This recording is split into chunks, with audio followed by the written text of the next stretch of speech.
When I get a cut, I think I'm top 5. The last time I was on the mic, I had a fresh cut, but now I got curls. I walk in and I steal the show. Fresh from the head to the toe. Clutch performance by Jayson Tatum again.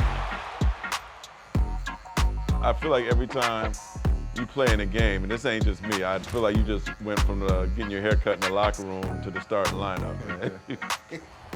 I like looking nice. I first met Jules when I was in 8th grade. I used to go get a haircut with my dad when I was younger.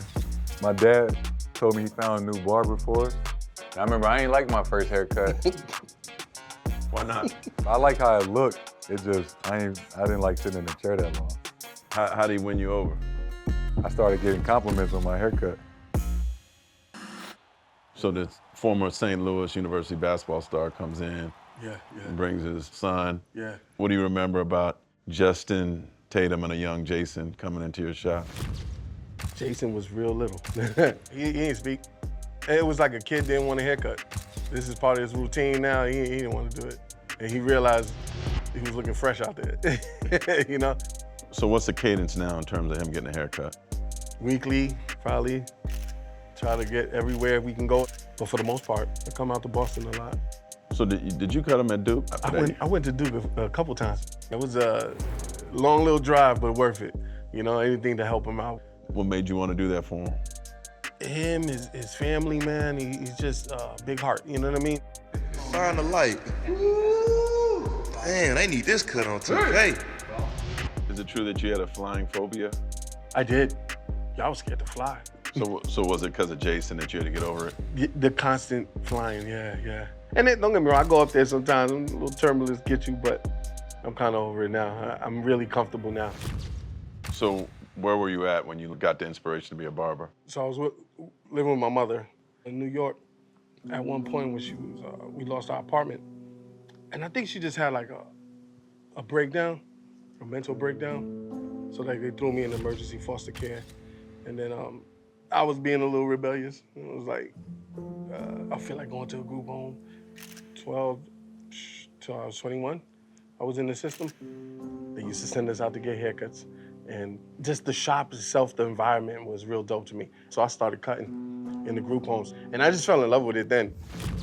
It's a stigma, like you're not supposed to last, you know what I mean? Being in a group home, but I wasn't, and it was a blessing. And then hair was that.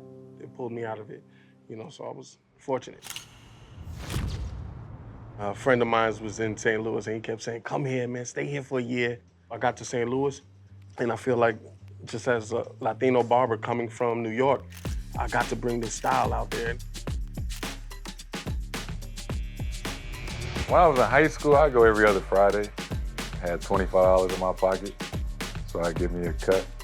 You was charging $25, Jules? At first, no. I did go up in price, though.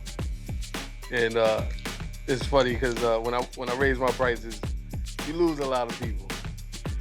Jayson never folded. Tatum, deep three, yes! Regular season's over. What's the mentality now and your thoughts on the journey that's coming ahead?